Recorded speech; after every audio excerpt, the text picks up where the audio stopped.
Tomáš Zídek, I'm back. For more content, check out my website tomaszidek.com. Liftoff. We have a liftoff.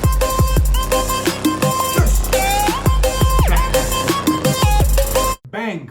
Welcome to the second part of the episode on how to have a solution-focused conversation.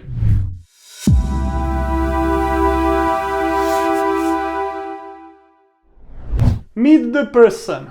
In some cultures, it is almost necessary to have some kind of small talk at the beginning of every conversation. I would highly recommend this as meeting the person rather than meeting the role or the position in the company is much more beneficial for creating a good atmosphere for cooperation. Gassman and Grave conducted a research in psychotherapy. They concluded that if the psychotherapist was treating the client as a well-functioning individual, the potential of productive work was much higher. This means that the way you treat your client, the way you think about the client, is influencing the client and is influencing your work together. If you want to develop people, you want them to be efficient, you want them to be leaders. Treat them as leaders. Treat them as efficient ones.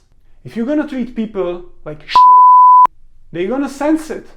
They're gonna see what you think about them. And it's gonna influence your work together. Constructive listening, not active listening. You heard it right. Well, that's a buzzword. Active listening. I do not spend one day without hearing active listening somewhere. Important skill. Active listening. Well, active listening might be a good step, but active listening is mainly about adhering to those two simple rules that I mentioned at the beginning. It is about taking turns, circularity, building on what was heard. A solution-focused professional will need more than active listening. Solution-focused practitioner will need to make decisions what to focus on. This is constructive listening. It's not just about being active, listening actively so the other person feels heard. It's about building. It's about building solutions. If you want to build solutions, you need to make decisions what to react to. Construct the solution. Solution-focused conversations are about building, not understanding. This is one of the key things that you need to embrace if you want to become a professional coach. You are not there to understand. You are there to partner with your client to make a meaningful conversation. You might have a temptation in your heart to ask about the nature of the problem, to inquire, why? If you want to ask why questions, become a consultant. Do not become a coach. By analyzing the problem, by asking questions about the problem, so you can understand, you seek understanding. What do you need this understanding for? When you have this understanding, you create so many assumptions. There is so much judgment. So you can advise. Coaching is not about advising. You are not the expert. You are a partner in a conversation. The client is the expert. Just think about a conversation that might occur in your daily life. A client might tell you, the situation is getting worse and worse and worse. Well, he might say it more in a normal way, not like myself. Okay, let's try it again. The situation is getting worse and worse. I'm not sure if I can handle it. I'm trying as much as I can. Solution-focused practitioner will always focus on the aspects that will bring the client closer to the solution, because according to research and clinical studies of solution-focused therapy, this will lead to the fastest progress. In this conversation, the solution-focused practitioner might inquire about one aspect, and that is, and what is it that you are doing to manage it? What is it that you are doing to cope with it? What is it that you are doing when you're trying to make it happen? As you can see, we are not trying to understand. We do not inquire about the details of the problem. We're not trying to find some root cause, because there is no root cause when it comes to human. The solution-focused practitioner is asking about aspects that will help the client to get closer to the solution. It doesn't take much time when you see a boy in a fight to make a judgment that this is a naughty boy. Naughty! It's no surprise that we make a lot of judgments about identity of others. A girl that is reading a book becomes a smart girl. We judge others and we judge ourselves. The important thing is when we make judgments about identity of people, who those people are, it's difficult to get rid of this perception. We start to look at the people through the lenses of our judgment. A very good solution-focused coach will listen constructively. You wanted to say actively. I got you. Listen constructively to identify the aspects in the conversation that might lead to finding a solution. But wait for this, what I'm about to tell you. A really masterful coach will identify aspects about the conversation where the coach can ask questions about the identity of the person. Example for you, and it's for free, you do not have to pay me. I have been doing really good in my last class in school.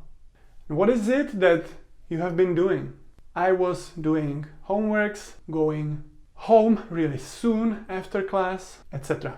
What have you learned about yourself? Well, I have learned that I'm able to manage my school. And what does this say about you as a person? Well, this says about me that, well, I'm a good student. As you can see, in this conversation that I just had with myself, this is the best conversation. In this conversation, the coach did not stop when he identified the constructive aspects of the conversation. The coach went on and built more to go into the identity of the client.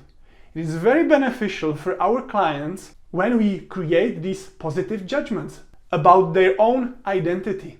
Stop giving feedback. Give opportunities. A masterful coach will not try to convince the client to look at the things from the bright side. Life goes on. Look at the bright side. This is not coaching, and I would like my money back if I would be the client. A really masterful coach will offer opportunities so the client can give feedback to herself. Just think about the situation that the client is saying, well, I cannot do this. It's too hard. And the coach might be thinking, client can do it. You can do it. And the coach decides to give feedback, a positive feedback to the client. Well, you are so strong. You can do it. You're the best. And the client might think about, is the coach even listening to me? I just said that I cannot do it, and I see all of the reasons why I cannot do it. So what was the effect on the client right now? You started convincing the client. Coaching is not about convincing. You started even arguing with the client.